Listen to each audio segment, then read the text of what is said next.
Hello. Today I'm going to talk about the March 2026 Kenya floods and how this environmental event connects to key concepts in environmental science, specifically water systems and soils and agriculture.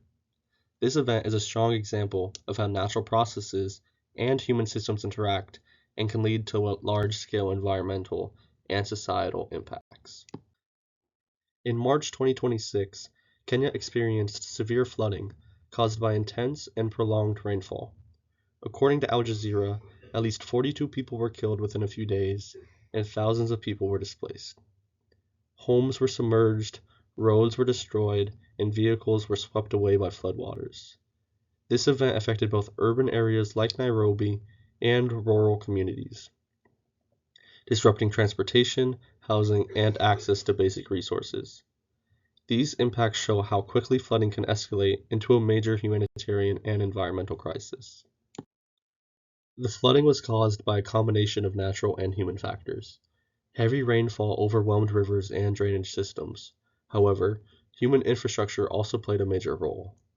According to the East African, poor drainage systems and rapid urbanization made it difficult for water to be properly managed. Many areas are built in flood-prone zones, increasing risk.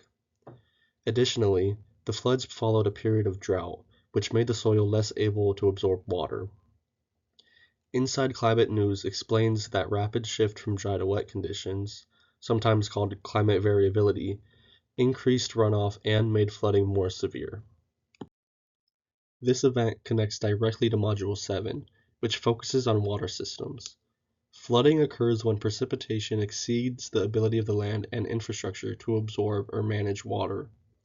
In this case, heavy rainfall led to increased surface runoff, which overwhelmed rivers and drainage systems. Instead of soaking into the ground, water moved quickly across the surface, causing flooding. Flooding also impacts water quality. As floodwaters spread, they carry pollutants, waste, and debris into water sources. This can contaminate drinking water and increase the risk of disease. This demonstrates how water systems are not just about availability, but also about quality and proper management. The floods also affected soils and agriculture, which connects to Module 10. Floodwater can erode topsoil, which is the most nutrient-rich layer needed for plant growth. Flooding can also cause soil compaction, making it harder for plants to grow, and can wash away important nutrients. According to Omara Improving, flooding can significantly reduce soil fertility and crop productivity. In Kenya, many communities rely on agriculture, so this kind of damage threatens both food supply and economic stability. This shows how environmental events can directly impact agricultural systems and long-term sustainability. This event highlights how environmental systems are interconnected. Changes in water systems directly affect soil systems, and both impact human communities. Flooding doesn't just cause immediate damage, it can lead to long-term issues like reduced agricultural productivity, economic loss, and increased vulnerability to future disasters. It also shows how human decisions, like urban planning and land use, can either reduce or increase environmental risks. In conclusion, the Kenya floods demonstrate how extreme weather events can disrupt water systems and damage agricultural systems.